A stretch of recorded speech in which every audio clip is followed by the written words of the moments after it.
Namaste. As yoga teachers, we need to know when a student is ready to do things like Hanumanasana. And there are two parts of Hanumanasana. One is the hip flexors and the other is the hamstrings. So today, let's talk about the hip flexors. So I'm going to use Stephanie as an example for you as a teacher to find out if the student is ready, and I'm going to show you two tests. There are about 18 tests, but these two will be very useful for you. To check if the student's hip flexors are open enough to do a pose like Hanumanasana. Okay? So what you do is you have the students sit with their legs straight in front of them, with the heels at the edge of the mat. Then you have the student pull their buttocks back, so their sitting bones are going backwards. While the heels remain on the edge of the mat. Then relax your legs, and without slipping on the mat with your buttocks, roll over backwards. So do not slip.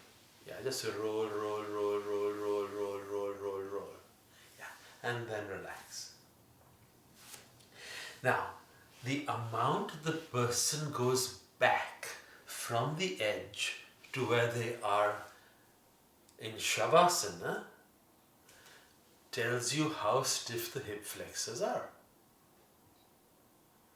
So the more the heels go back, the more careful you have to be as a teacher when you're teaching them any pose that requires hip flexor flexibility, such as Urdhva Dhanurasana, such as Setu, Bandha, Sarvangasana, such as back leg in Hanumanasana, such as even Bhujangasana, though not as much because that's more an upper back bend. So any back bend that focuses on the lower back requires this flexibility.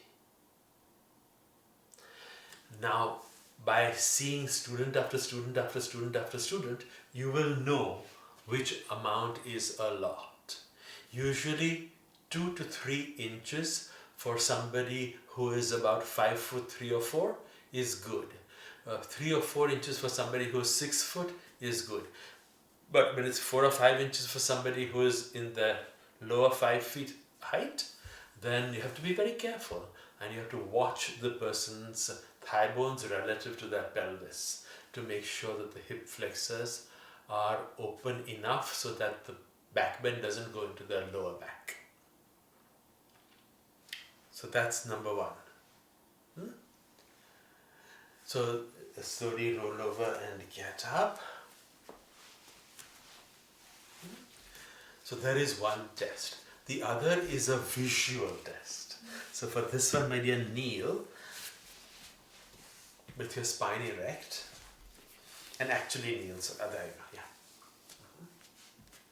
Now when you look at the person like this, you have to look at their pelvis. Is the PSIS and the ASIS, are those equidistant to the floor? Or is the PSIS higher than the ASIS? If the PSIS is higher than the ASIS, when they just relax, they're not doing anything, that means the hip flexors are tight. The same thing would apply if she was standing up. You look at the pelvis and see if it's tipped this way.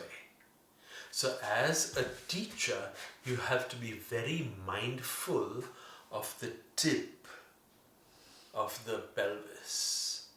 Because whenever the pelvis is tipped forward, it means the rectus femoris, the psoas, the iliacus, they are all tight. And then if you attempt to do a pose like Hanumanasana, the spine on the back leg side will get compressed.